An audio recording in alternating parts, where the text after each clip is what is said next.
Hi, and welcome to episode 1 of Storytime with Stargrace. We are playing some EverQuestII, and we are in my personal library over on the Antonia Bayle server of EverQuestII, where I have over 700 player-written books by, I'm not even sure how many authors these days. It's probably around 200 and maybe more different authors. I've been collecting these books since 2009, and I thought it would be a fun little series if we read them together. So let's just go downstairs here to the library. The house is public for anybody who wants to come by and read the books themselves. You can find it in Freeport. It's under the name of Ishbel, and the house is called Norrathian Library. Some of these books I will not be reading out loud because they are not appropriate. But if you want to come here and read them, by all means, please stop on by, and you are welcome to. So for this episode, we will be reading 5 books, maybe? I don't know. We'll see how it goes. Some of them are quite lengthy. You'll have to forgive my pronunciation of some of the characters who have written these books and just some of the books in general. There is everything from coloring books and comic books to like religious scripture and stuff. So we'll make our way slowly through it. We're going to start over here on this wall. I don't have a compass, so I don't know what wall it is. But you can see there's a bunch here and over here and over here. We've got a lot of books to get through.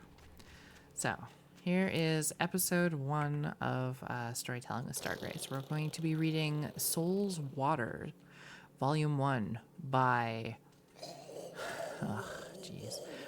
Tez Catilipotia.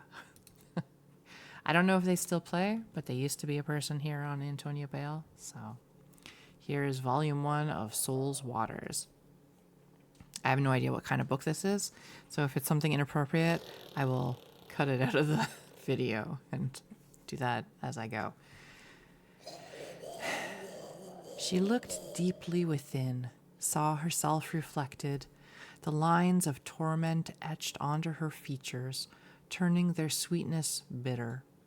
Blinking didn't change her face back. It was there to stay forever. I'm so sorry. Astarte the monk nervously twisted the ring on her finger.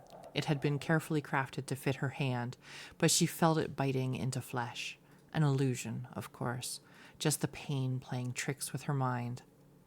Ashamed of how uncontrolled she was, Astarte tried to center herself, meditating in the serene stone garden. The tended gravel raked every day, the grass lush but regularly cut, the flowers bright, their perfumes relaxing, soothing. She meditated upon the one principle. This body is only a vessel. The flesh is weak, the soul strong. The soul can weaken to the level of the flesh, or the flesh may be fortified to the level of the soul. For the whole to grow stronger is the path. To follow the soul's will is the way. Like much knowledge imparted to Astarte here, it was both simple and complex. To understand the wisdom in those words was one aspect. To implement them into one's daily actions was another. Sighing quietly, Astarte rose from her place by the reflection pool. She thought clearly and calmly about her situation, removing her personal feelings from her thoughts, fading to black, the shade of the disciplined mind. Astarte concentrated on the ring on her finger and what it represented. Her love, once joined closer to her than soul, was consigned to the void, but her feelings were not. She sought to remove them from her soul, but they were there forever, confusing her, dulling her edge. Outside of the monastery, this confusion had made Astarte hesitant. The darkness of the world had extended sharp claws to rake her fragile body, and she had almost succumbed to death's final embrace. The brigands had almost beaten her senseless. Who knew what they would have done to her in their brutish hands? It had been the gods' will that someone had been there at the right time, blasting their brutish forms with eldritch coils of bright magic, sending the marauders screaming into the night. So they had brought her here to recuperate from her pain. Astarte felt safe here, protected, but she knew a slight twisted grin pressing through. Her love would never have been able to stand such changeless serenity for long. Always active, a free spirit, outspoken, extroverted, excitement only barely caged into human form, battering at the bars, attempting to escape. She felt her heart's loss keenly. Her love was everywhere, yet nowhere. An echo strong enough to cause her grief, yet not intense enough to comfort her suffering. My child, why do you cry so? She had started again, she realized, blinking them back, swallowing her burning emotion with ice-cold logic. Dispassionately, Astarte regarded the man in front of her, cheap raw silk robe and a peasant's straw hat. The elderly man was holding a rake in both hands, withered fingers clenched loosely around the shaft, a benevolent expression on his weathered features. She smiled at the old man. Here she was, the pinnacle of physical excellence, accomplished martial artist, a living weapon, and this little gardener wished to fight off her inner demons with his flimsy rake. She found his vulnerability disarming. Feeling something within her resurface, Astarte decided to confide in him. Her situation, her past, her thoughts of the future, her pain. He listened as he raked the gravel into smooth, sweeping patterns. After he had created his beautiful designs, he spoke to her again. My child, your agony is over. Feel the peace of this place. Allow it to enter your soul. You shall be healed. You need never leave this monastery. The notion was both comforting and frightening. If I were to stay here, what would I do? Astarte asked the gardener plaintively. Come with me, child, and I will show you some of the other monks who stay here. He led her slowly to a small rise. Looking down into the vale, they could see a young man moving fluidly in the midday sun. Graceful and elegant were his movements, but Astarte knew that while they were beautiful in motion, those katas he practiced could snap limbs and break bones. Noticing her analysis of the man's practice, the gardener remarked, He is probably the most practiced martial artist within the order. For one so young, his body is agile as a dancer's, but such a dance would be the dance of death. Continued in Volume 2. Dun dun dun. I don't actually own Volume 2, so that's the only one we get to read. And now we're going to read Sophia and the Sinister Ducky by Antu.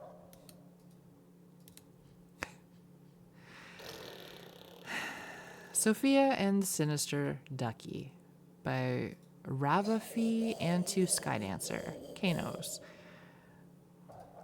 3810 AS. The new guild hall's interior decoration was progressing satisfactorily.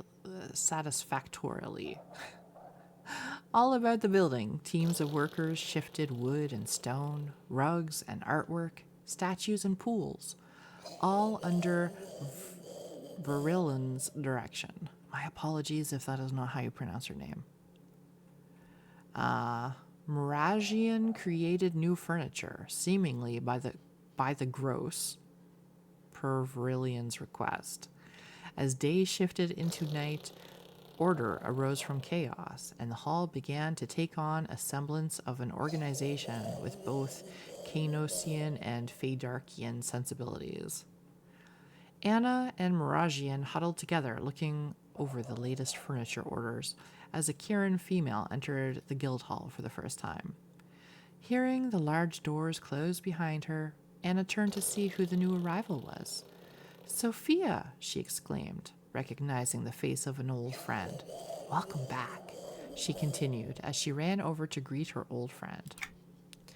Sophia embraced Anna warmly as Moragian walked over in his usually stately manner. "Thank you, Skyanna," she replied as her eyes also met Moragian's. "I'm glad to be back." Anna released the Kara from her embrace and held her paws, smiling up at her and saying, "You were missed." Sophia returned the smile and replied, "I know, the feeling is quite mutual." Releasing Anna's hand, she began to walk towards Moragian and greeted him as well. "I wanted my family." In the midst of her statement, Sophia suddenly found herself being bowled over from behind.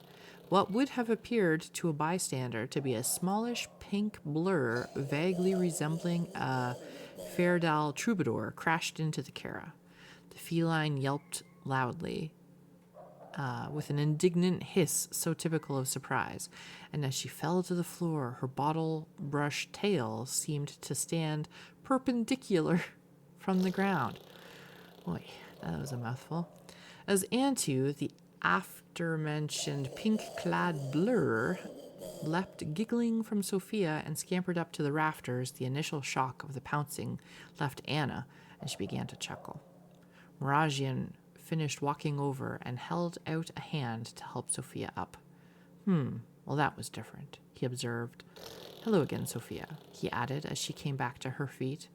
"Oof," Sophia groaned, rubbing the base of her tail. "You're telling me." Moragian replied, "Antu is a little bit of an unpredictable element around here." He heard above him a cheery female voice say, "Nuh-uh," as a pink polka-dotted bracelet landed on top of his hand. He also heard, "You just not thinking right." "So I noticed," Sophia added simultaneously, chuckling as she continued to try to smooth out her tail once more. She flicked her tail slightly as she realized there was something on it. "What?" Sophia said, peering at what she found to be an odd bracelet, even as Moragian examined the bracelet that had landed upon him. Hers was also pink with polka dots and had the letters WWAD on it. As they both put together the meaning, Sophia began to laugh. Moragian shook his head and said, "I'm not wearing this thing." Glancing around nervously, he added in a slightly louder voice, "Sky might like it, though." He hoped he would get a free pass for that, but a rubber ducky fell short of him and rolled sinisterly to his feet. "So much for that theory," he mumbled as he looked dubiously down at the little rubber ducky. To his mind, it leered somewhat threateningly up at him. He stepped cautiously away from it just in case, even as Sophia snickered. After a momentary silence, she also stepped away from the ducky, her fur bristling with mild alarm. "Things have definitely gotten more interesting here," she said. "That's one way of looking at it," Moragian added, as he scanned the rafters and gestured Sophia to join Anna and him a little further away from the walls and rafters. From down the shadowed corridors, giggles echoed, bringing visions of future mischief to all who heard them. The end. All right, let's do one more here. This is Tales of the Masked Nuz by Nuzzle. Chapter 1. History is full of great heroes throughout Norrath. Great Tongas like Rat-tail Slick, the fastest Tonga who's ever lived. Nibbles, the hungry, the Tonga with teeth like diamonds. And of course, Cool Paw Luke, the Tonga that single-handedly drove off the halfling invasion of Splinterwood. Then there was the masked Nuz, defender of the little rats, who fought the injustice of the no-tails and romanced ladies across Norrath. All the ladies wanted hims, and all the men's wanted to be hims. However, like all great heroes, Him's start was a humble one. Born the runt of the litter deep in Tonga prime, he was always adventurous and daring. Even though Hims was small, Hims took no crap from Hims' siblings or anyone else. Nuzzle worked hard to make shinies, conning other Tongas with games of chance. Hims' quick paws not only helped with gambling, but also cooking. Being the creative Tonga that Hims was, Nuzzle created many special foods and drinks, but mostly new types of desserts, like the famous wild apple pie and the not-so-famous slug-flavored malt. When Nuzzle was old enough to leave the nest, Him set out for adventure at Chinese, traveling all over Norrath before settling in Freeport. Unlike the evil queen of Kanos that would beat Tongas with sticks, the overlord welcomes us into his city. However, things was not perfect for Tongas here either. Chapter 2. The Tongas lived in the part of Freeport called Temple Street. It was nice enough till the mean gnomes moved in too. Then stupid gnomes thinks them superior, but everyone knows that the Ratonga is the peak of perfection. Nuzzle witnessed many bad things the gnomes would do to little Tongas, and Hims vowed to stop it. In Freeport and across Norrath, he donned the mantle of the rat and became the masked Nuz, defender of the little rats. Nuzzle stabbied many gnomes, but started to run out of places to hide the bodies. The critters in the sewers weren't eating the bodies like Hims thought they would, so Nuzzle found other Tongas that would help him to clean up Temple Street.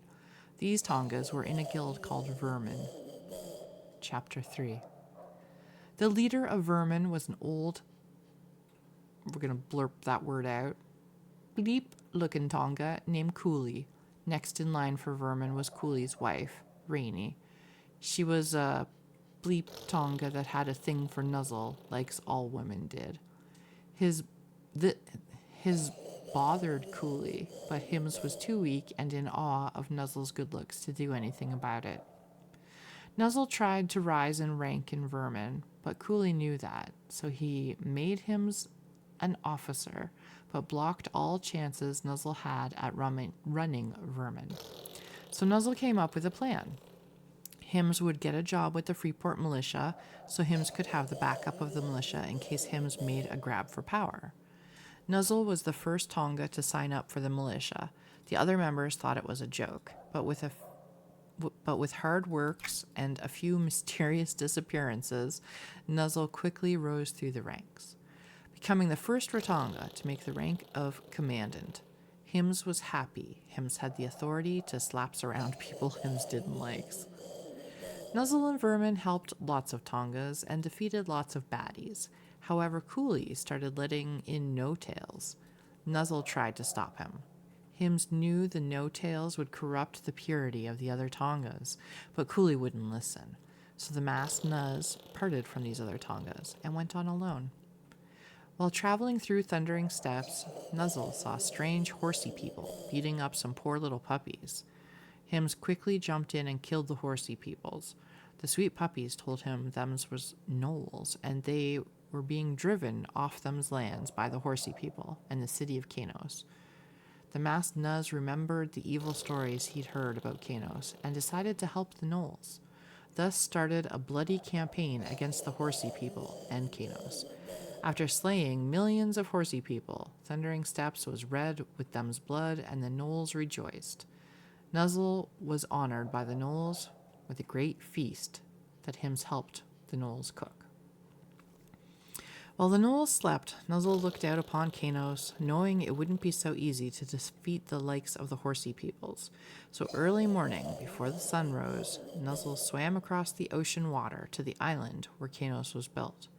Being a Tonga, it was easy for Hims to slip into the sewers, where Hims made contact with other Tongas. Chapter 4. This is a very long book. The Blood Sabers is what thems called themselves. Thems was freedom fighters that struck at Kanos whenever thems could, causing fear and chaos throughout the surface city.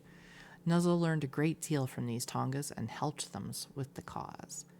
Using his superior stealth skills, the masked Nuz snuck into the city of Kanos and got supplies and assassinated targets that the Blood Sabers had marked as threats. Over a few months, the very mention of the masked Nuz sent Kanosians running for them's homes and the guards shivering like babies. The evil queen hired heroes from all across Norrath to stop the masked Nuz, but none of them ever lived to see another day. Then a halfling paladin named Gomer Hairybutt arrived in the city and promised to stop the masked Nuz. Hairybutt put up posters challenging Nuz to a one-on-one duel to the death. The masked Nuz accepted the challenge, selected an open arena in Antonica where the two heroes could fight it out. Harry Butt stood in the open field, sun shining off him's golden armor. The masked Nuz walked onto the field as tumbleweeds rolled past. Your terror will end today, shouted Harry Butt. Nuzzle just smiled and clashed his weapons together. Suddenly, hundreds of gnolls jumped up from holes hidden in the ground and charged the halfling. Within seconds, the paladin was overrun and ripped apart.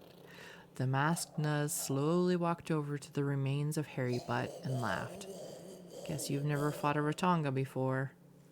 The end. Is that really the end? Yep, that's how that ends. All right. That is the end of episode 1 of Storytime with Stargrace. We will pick it up eventually. I don't know when. For episode 2. Maybe I will pre-read the stories first to make sure that they're okay to read out loud on YouTube. Anyway, again, if you'd like to check out the books for yourself, you're more than welcome to. It's over on the Antonia Bayle server, Freeport. Look for Ishbel and the Norrathian Library. Take care.